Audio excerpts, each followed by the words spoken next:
Before I begin tonight, please bow your heads and pray with me, and let's get God in front of this and all of the sermons that we're going to hear tonight, and us behind them. Dear Lord, thank you for creating each of us in the unique way that you did. And thank you for bringing us through many different stories to be here in this place on this night. Thank you for giving us a safe space where we can practice this craft in and amongst our peers.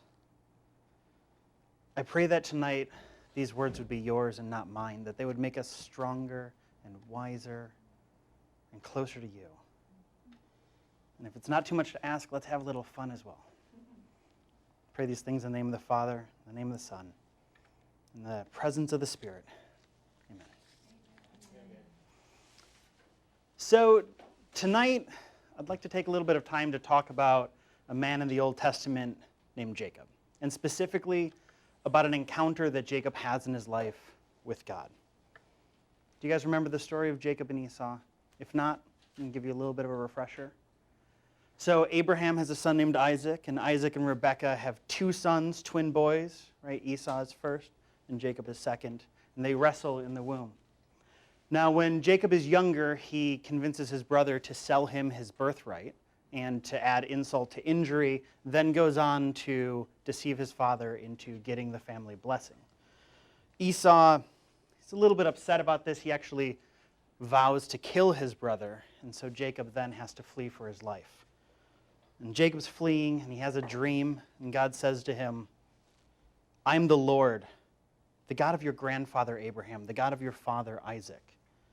I will give you and your descendants the land on which you are lying." So at this point, there's a lot of family drama that happens in Jacob's life for about 20 years. He meets the first 2 of his wives, and he has the first 11 of his children. And he really prospers for a period of time. But then he once again finds himself on the run and fleeing for his life, this time from his father-in-law Laban.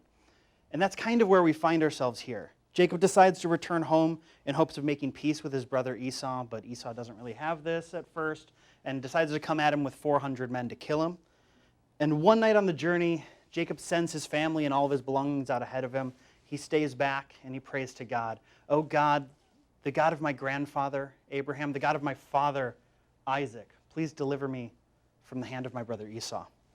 And that's where we find ourselves here. If you have a Bible, if you could open it up to Genesis 32, we're going to start in verse 22. Verse 22.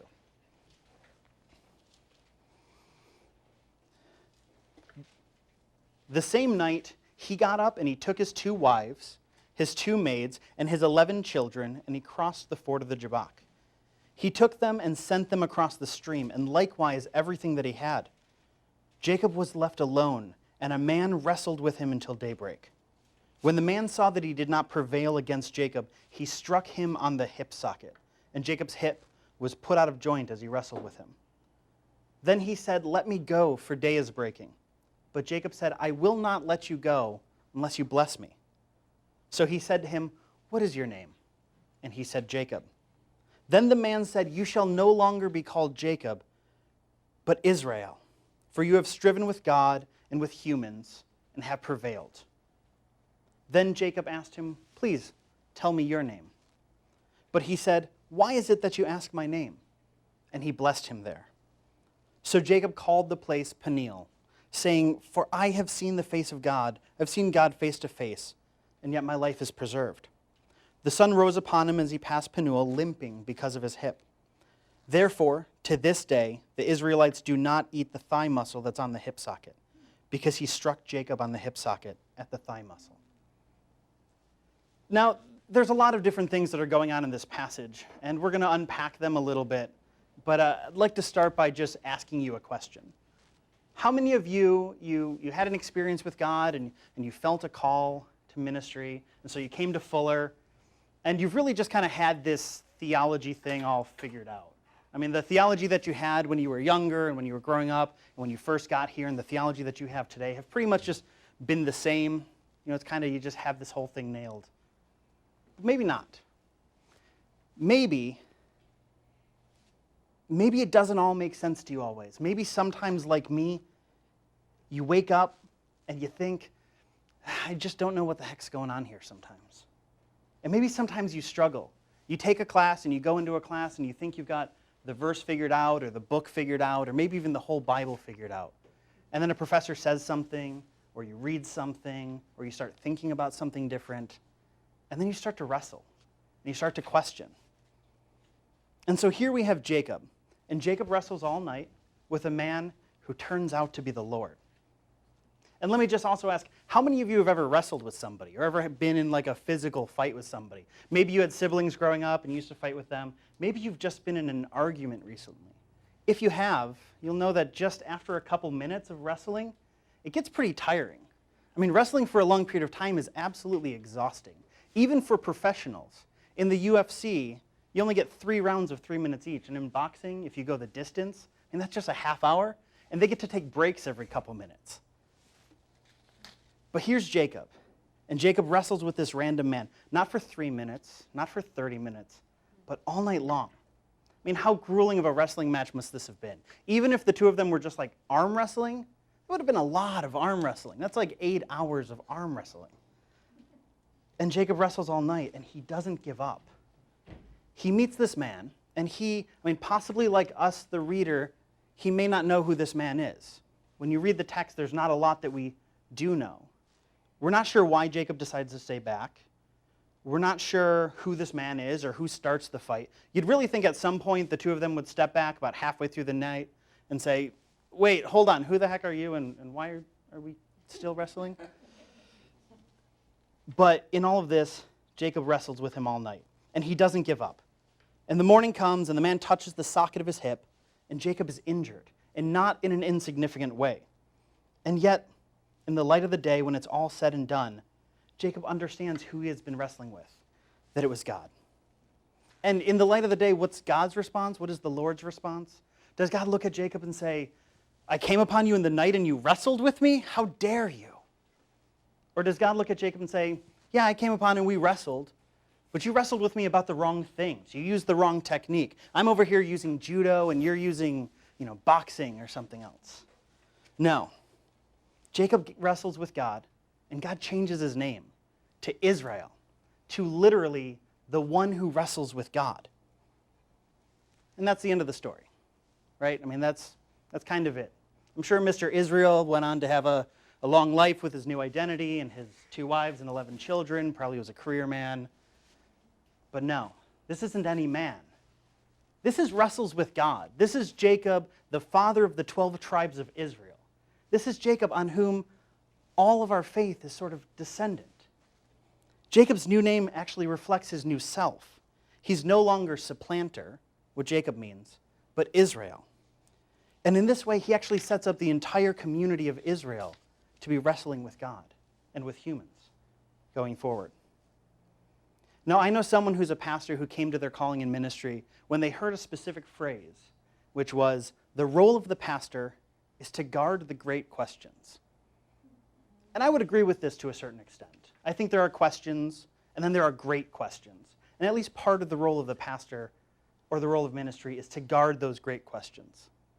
But I would also say that part of the role of ministry is to wrestle with the great questions, and to wrestle with the God who asks the great questions and of whom the great questions are asked. So often we come to these questions, whether they're questions of doctrine or aesthetics or ecclesiology or any other ologies that we study here, and we take classes and we hear about different things, different hypotheses, histories, authorship, and we start to question. But it's only in the light of the morning after that we will see that it's God. That it's God that we are questioning and God we are wrestling with. And part of the wonder of the journey of Christianity is that it's a journey without a destination. There's no final answer to all of our theologies and all of our spiritual journeys here. You don't check the box and make all the decisions and then you can kind of walk away and done. There are resting points, there are arrival points, and there are certainly some main pillars here. But the dominant message and illustration throughout Scripture is the journey. It's the exodus. It's the movement of God. Think about it. What if Jesus went up the mountain and he took the disciples up there and he sat them down and he said, I'm going to preach a sermon to you. And they said, no, we're good. We've got Moses, we've got those 10 commandments, all the laws, we've kind of had a few hundred years to figure all this out, and I think we got it covered. Mind you, there were some that responded to Jesus in this way. But those who followed the movement of God. Or what if, the disciples, how many parables and messages did Jesus speak where afterwards the disciples just said, oh, okay, yeah, that makes sense. Sure, that's good. But the dominant response of the disciples is, I don't understand. I'm confused. That's not like it was before. That's different than what I thought it was going to be. And now I want to return back to our story of Jacob for a moment.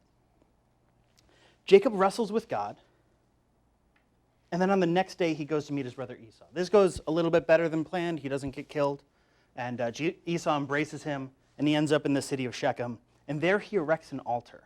And he calls that altar El Elohi Israel, which is God, the God of Israel.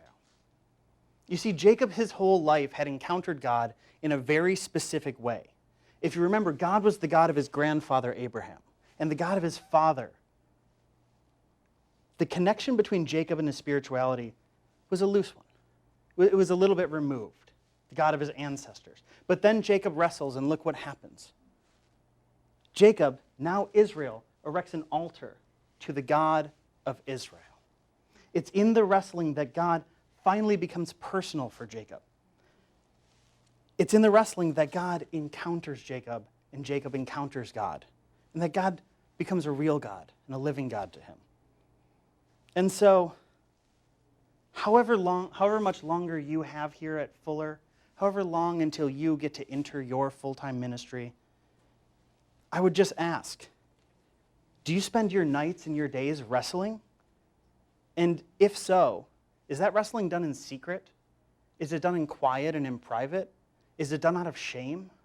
Or is it done in community? And is it done out of joy?